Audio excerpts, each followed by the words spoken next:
O nosso convidado de hoje é Jorvan Vieira, um treinador que marcou a história do futebol mundial. Em 2007, ele venceu a Copa da Ásia com a seleção do Iraque. Ele está em Roma para a apresentação de um livro no qual ele é protagonista. O livro, Dedico o Gol a Bush, publicado na Itália e escrito pelos jornalistas Max Chivili e Diego Marutini, conta a história de como o Iraque conseguiu conquistar a Copa da Ásia em plena guerra. Na época, o país sofria a invasão das tropas anglo-americanas, além do conflito entre diferentes etnias e religiões. Boa tarde, Jorvan Vieira. Obrigada pela sua participação no RFI Convida. Eu que agradeço a oportunidade. A seleção iraquiana reunia jogadores curdos, sunitas e xiitas. Como foi criar esta união? Essa experiência não foi fácil. Eu acho que eu fui predestinado para essa missão. Destino em árabe quer dizer maktub. Todos nós temos um destino em nossas vidas. Eu tinha essa missão, que era dar alegria a um povo. E é lógico que para reunir tudo isso em uma só condição, porque, como você mencionou, existiam divisões de curdos, xiitas, sunitas. Não foi fácil, porque o país vivia em guerra, haviam divisões entre eles próprios, em que você tem que pegar uma seleção, transformar tudo isso numa peça única, enquanto que essa peça estava como um verdadeiro quebra-cabeças. Não eram 3 peças, eram várias peças em que você tinha que ir reunindo o seu quebra-cabeça até voltar a formar uma peça única, em que poderia dar frutos, vitórias, alegrias, felicidades.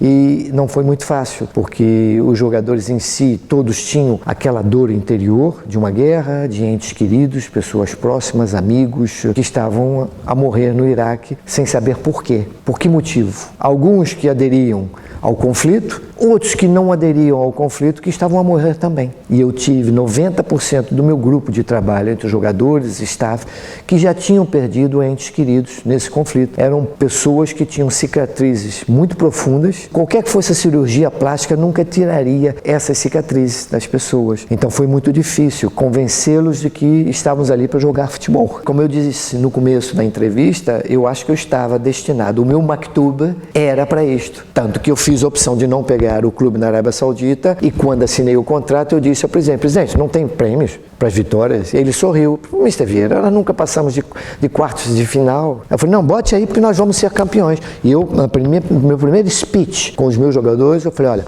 eu vim aqui para ser campeão. Quem quiser ser campeão, fique aqui. Quem não quiser, a porta está aberta, pode sair pelaquela porta. Quer dizer, já foi um ultimato para a situação também de curdos, sunitas e xiitas. Ou seja, ou vocês se unem para ganhar, ou então não vai ficar aqui comigo. O senhor é muçulmano. Por que se converteu? Não tem nada a ver com o Iraque. Quando eu vim para o Iraque, eu já era muçulmano. Foi uma opção pessoal, porque eu nunca tive religião. Eu era ateu. Mas respeitei sempre todas as religiões. E o fato de eu ter optado por me tornar muçulmano foi de que eu comecei a trabalhar no mundo árabe em 78. Meu primeiro país foi o Catar. A minha opção de me tornar muçulmano foi uma opção pessoal, talvez devido à convivência depois com o passar dos anos em países muçulmanos, com o povo muçulmano, e começar a ver e observar como era a religião deles. Não querendo dizer que era melhor, mas chega um determinado momento na sua vida em que você precisa de ter um momento de equilíbrio emocional, religioso, para você mesmo continuar a sua vida e começar a acreditar naquilo que você faz ou naquilo que você vai fazer. E nós precisamos ter uma fé, não só em Deus, mas também uma religião que você possa sentir uma determinada segurança e apoio para aquilo que você está se determinando. Em 1978, o senhor saiu do Brasil e nunca mais voltou a morar lá. O senhor pode nos contar por quê? E o motivo pelo qual eu saí do Brasil foi uma mera oportunidade. Eu era preparador físico da Associação Atlética Portuguesa, no Rio de Janeiro, na Ilha do Governador, quando que o meu coordenador, o senhor Eduval Ponte, convidou-me para ir para a Arábia, que além de eu trabalhar na Portuguesa como preparador físico, eu tinha mais 6 empregos. Era aquela vida de professor realmente como existe no Brasil. Ele falou, se tu queres ir para a Arábia, tem que ser agora e já. Eles querem um preparador físico que fale e domine o inglês, escreva o inglês fluentemente, porque eles estão a levar um treinador brasileiro que não fala nada de inglês e você vai servir ali não só como preparador físico, como intérprete e fazer relatórios, aquelas coisas todas. Tu tens que ir no Hotel Meridian, em Copacabana, e falar com o seu Sultan Suede, que é o presidente da Federação do Catar na época. Chego eu no Meridian de agasalho de ginástica, que eu só andava com isso. E eu tinha um Volkswagen, um Fusquinha. 1977. Quando eu mencionei o nome do Sultan Suede, o Sultan Suede. Quando eu subi, bati a porta, sai o Sultan Suede. Você que é o coach, falas inglês? Falei, falo. Vem com aquelas pastinhas na época 007. Quando ele abre a pasta, só tinham dólares. Pacotes e pacotes de dólares. Aí peguei o contrato, comecei a ler, minhas mãos faziam assim, tremiam.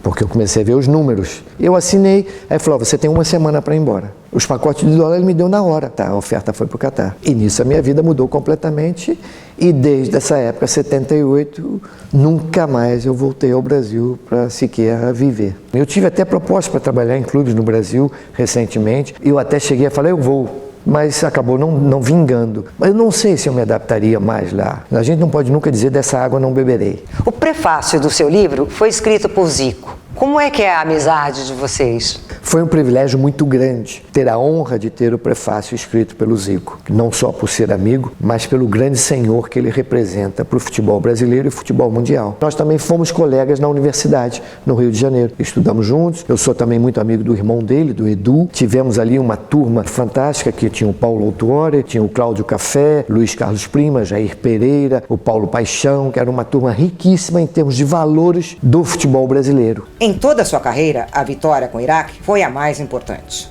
Qual foi o momento mais marcante dessa experiência? Nós tínhamos ganho a Copa da Ásia e tínhamos o destino para ir para Bagdad. E de repente a nossa viagem mudou, tivemos que vir para Dubai, porque o Sheikh Maktoum, que é o líder do governo de Dubai, queria nos oferecer uma grande festa, porque a colônia iraquiana residente nos Emirados Árabes é muito grande, principalmente em Dubai. E nós ficamos alojados num hotel em Dubai, esperando essa festa. Toda hora tínhamos que descer a recepção do hotel, porque os iraquianos eram aos montes, que vinham, queriam tirar fotos, nos beijar, nos abraçar. E nesse determinado momento, uma menininha que devia de ter uns 7 anos de idade, aproxima-se de mim, eu estava com o agasalho da seleção, e ela me puxa as calças. Mr. Vieira. E eu olhei de cima para baixo, porque ela era pequenina, e ela me dá uma caixinha com esta joia. A medalha está aqui, este é o mapa do Iraque. Ela me oferece essa joia e disse, isso é para o senhor, eu nunca mais tirei. É difícil de conter a emoção, porque a nossa vitória representou muita coisa para o povo iraquiano, aquele povo que sofria, aquele povo que perdia entes queridos, pessoas próximas, por uma guerra que não tinha, vamos dizer assim, uma certa lógica, né? Nenhuma guerra tem lógica, mas uma guerra que não tinha nenhum significado a não ser de interesses financeiros, interesses geopolíticos, um povo sofrido, um povo com amargura. Então a nossa vitória trouxe para eles a possibilidade de sorrir outra vez, de estar feliz. Tem uma passagem que quando nós passamos as semifinais contra a Coreia do Sul, o jogo foi realizado na Malásia, que ganhamos nos pênaltis, nas comemorações houve uma bomba que explodiu nas ruas, lá em Bagdad, e morreu um miúdo, um menino. E nós tínhamos decidido de não jogar mais, por causa da morte desse menino. E a mãe dele veio a público e pediu que nós continuássemos a jogar e ganhássemos a competição. Lidar com essas coisas que são completamente extra futebol, porque o futebol é paixão, o futebol é amor, né? É luta, não deixa de ser. Nós estávamos sendo competitivos para ganhar aquela competição para o povo, para dar alegria ao povo, para que o povo sorrisse, que o povo estava cansado de chorar.